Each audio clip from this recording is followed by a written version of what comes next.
The kitchen reeked of fried onions and cigarette smoke, the same air I'd grown up choking on. My father sat at the head of the table, his beer balanced on his belly, while my mother leaned against the counter, smirking like she already knew what was coming. My brother Sean sprawled across the couch with his phone, chuckling at some video, while I clutched the crumpled papers in my hand. Acceptance letters, financial aid notices, tuition breakdowns. "Dad," I started, my voice cracking before I could steady it.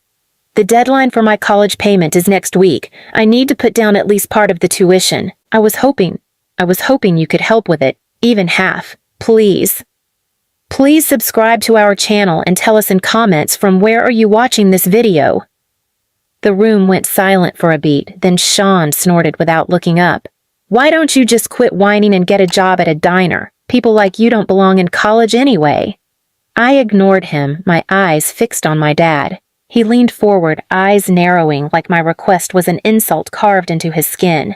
"You think we're made of money? You think after feeding you, putting a roof over your head, I'm gonna waste cash on some piece of paper that says you're smart?" I swallowed hard. "It's not a waste, it's my future. If I don't go now, That's when it happened. He stood up, walked toward me slow, almost calm. Then, with no warning, his elbow drove into the side of my neck so hard I gasped and crumpled against the counter. White spots burst in my vision, my papers scattered across the floor like worthless confetti. "Brains are wasted on trash," he growled, standing over me while I clutched at my throat, gasping for breath. Mom laughed, a sharp high sound that cut deeper than the blow. "Look at her now," she said to Sean, her voice dripping with amusement. "She finally matches what she is. A 0. Exactly what I told you she'd be." Sean grinned, tossing a chip into his mouth. "Guess college solved itself." I couldn't even answer. My throat burned, tears blurred my vision, and all I could do was crawl on the floor to gather the crumpled papers while their laughter filled the kitchen. Each step I took on my knees made their voices sharper, louder, more humiliating. "Pick it all up, girl," Dad barked, kicking one of the letters across the room. "That's all you'll ever be good for, picking up scraps." I gathered the letters, my hands trembling, my chest tightening with rage I couldn't release. They thought I would stay down. They thought this was the end of my begging, but as I clutched those torn papers to my chest, one thought solidified inside me. This wasn't the end. It was the beginning. I didn't sleep that night. Every bruise on my neck pulsed like a reminder of their words, their laughter. My reflection in the cracked bathroom mirror showed a swollen mark where his elbow had slammed me, and instead of shame, a dark, steady fire lit behind my eyes. They wanted me broken, but I was going to rise. Not by pleading, not by begging, but by showing them the cost of underestimating me. And I swore, as the house creaked under their drunken snores, that they would regret every word, every laugh, every bruise they'd ever laid on me. The next morning my neck still throbbed where his elbow had struck. I pulled my hoodie high, hiding the bruise, and went to school like nothing had happened. Nobody asked why my voice was hoarse, why I avoided turning my head too quickly. Nobody ever did. I had gotten too good at pretending. But inside, something had shifted. I wasn't begging anymore. I was watching, listening, collecting. That evening, I came home to find Sean in the living room, bragging to Mom about how Dad had already promised him 10 grand for a new car after the wedding. "Imagine me rolling up in a Mustang, Ma," he grinned. "Everyone's gonna know who the favorite is." Mom beamed. "You deserve it, honey, unlike some people in this house." Her eyes flicked toward me as I slipped through the door, pretending not to hear. Dad stumbled in later, reeking of beer, waving a slip of paper. "Guess what, Sean boy? Put down the deposit today. You'll be driving that car before the summer's out." He slapped the receipt on the table. I froze in the hallway, staring at the paper. 10,000 for Sean's toy car, but no money for my college? My blood boiled so hot my fingers shook. "Thanks, Dad," Sean laughed, giving him a slap on the back. "At least you're not wasting it on trash." The word echoed through me again, like a bruise inside my skull. Trash. That night, I went into the kitchen when the house was finally quiet. I pulled the crumpled college letters from under my pillow, laying them on the counter. The paper was torn, wrinkled, but the words were still there. Acceptance, tuition, deadlines. I traced my finger over them, thinking of every hour I'd spent studying while they dismissed me as nothing. I whispered out loud to the empty room, "If I can't have their support, I'll take something else, something they can't laugh off." The plan started small. I began paying attention to Dad's drunken ramblings, the things he bragged about when he thought no one was listening, like how he always skimmed a little extra cash off his construction jobs by forgetting to report certain expenses, or how Mom sold Sean's old clothes online for cash she never declared. They called it smart, but I saw it for what it was: dirty. I wrote everything down in a notebook, hidden beneath a loose floorboard in my room. Times, dates, names of people he mentioned. Each page I filled made me feel less like the helpless daughter they mocked, and more like someone dangerous, someone they should fear. Meanwhile, they grew bolder. Mom mocked my bruised neck when she thought I couldn't hear. Should have smashed her whole head in, she chuckled one night while washing dishes. Dad grunted his approval. Sean laughed so hard he spilled soda on the rug. I didn't cry this time. I just listened, memorized, and stored every word like ammo.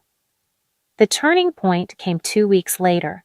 My college sent the final notice: pay by Friday or lose your spot. I sat at the kitchen table with the letter in my hands, heart racing, when Dad walked in. "What's that?" he barked. "My tuition," I answered, forcing my voice not to shake. "It's due in 3 days. If I don't pay it, I lose everything." He smirked, grabbed the letter, and ripped it clean in half. The sound was louder than any scream I could have let out. He let the pieces flutter to the floor and leaned close, his breath hot with whiskey.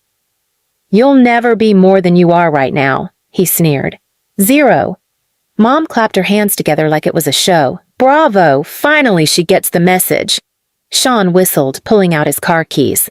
"Hey sis, if you're not busy crying, want to come see what a real investment looks like?" He dangled them in my face.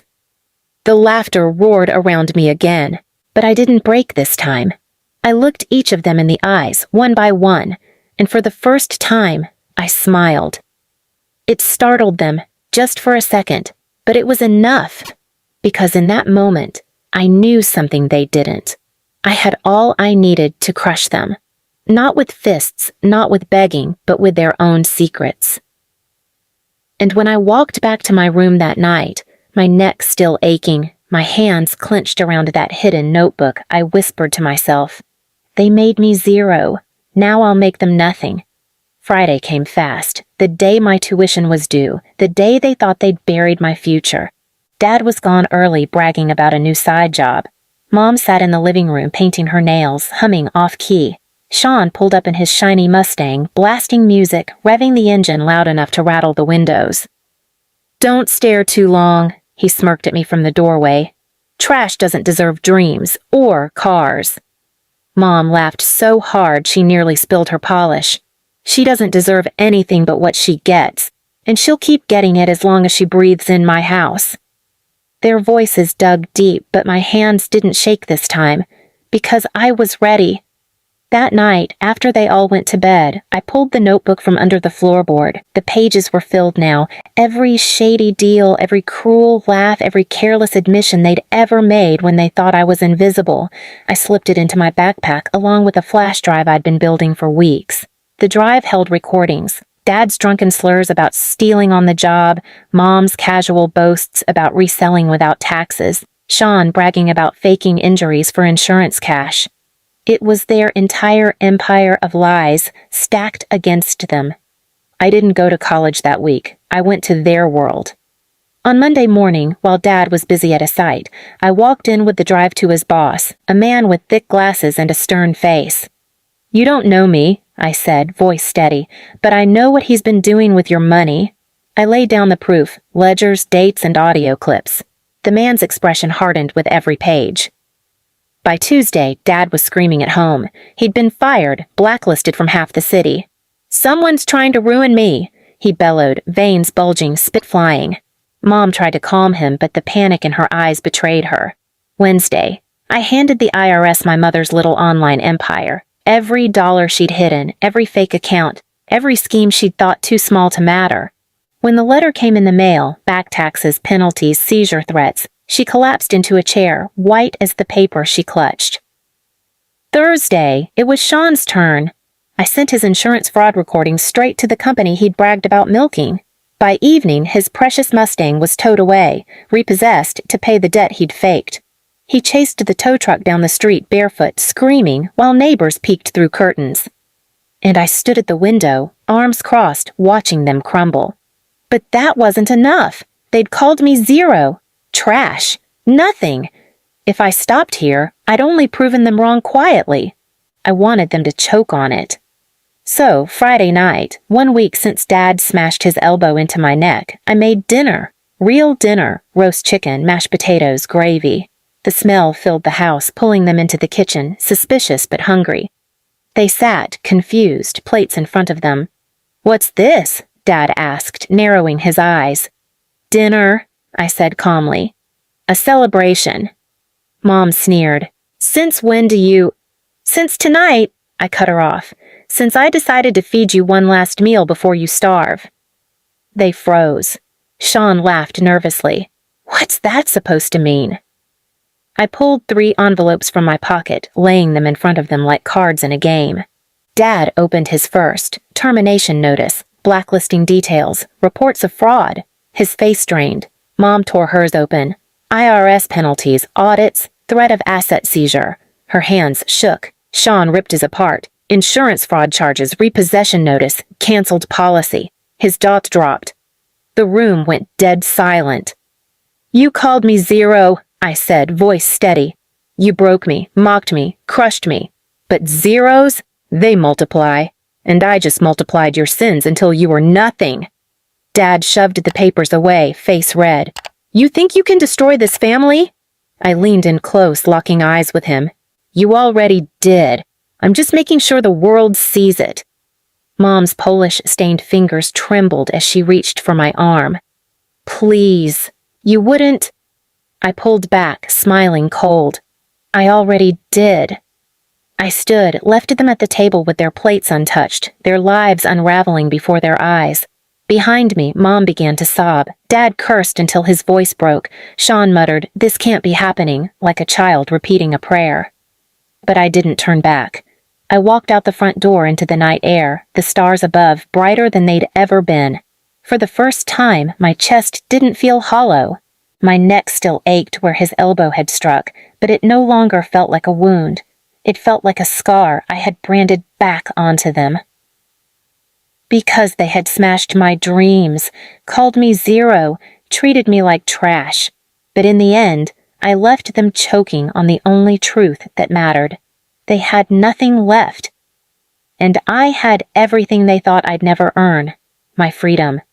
Please subscribe to our channel and tell us in comments, from where are you watching this video?